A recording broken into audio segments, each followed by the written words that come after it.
Well, this is developing right now. We're still following the arrest of Boston City Councilor Tania Fernandes Anderson, of course, now facing federal corruption charges for allegedly organizing a bribery scheme. As you can imagine, constituents are really sounding off about her arrest.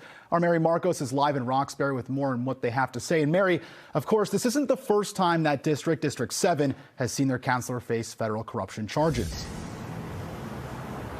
It's not, Darren. You know, Tania Fernandes Anderson has a lot of firsts on the Boston City Council. She is the first Muslim, the first African immigrant, and the first formerly undocumented immigrant to serve. But she's not the first to be federally indicted.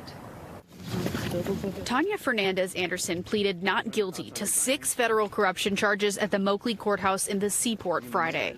The Boston City Councilor is accused of lying about onboarding a relative in 2022 after the State Ethics Commission fined her $5,000 for hiring her sister and her son earlier that year.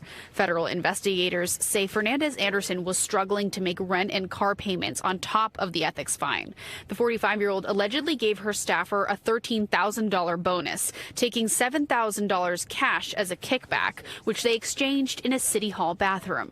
This is not the first time the Boston City Council has seen federal corruption charges. In 2008, a councilor for the same district was charged with attempted extortion.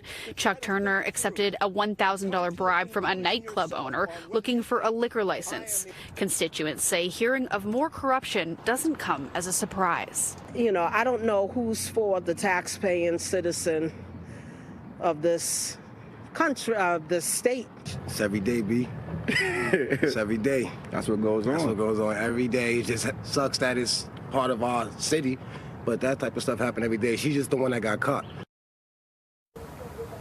Now, the councilor is due back in court in January. Some of those constituents we spoke to are echoing her colleagues' calls for her to resign in the meantime. Live in Roxbury, Mary Marcos, NBC 10 Boston.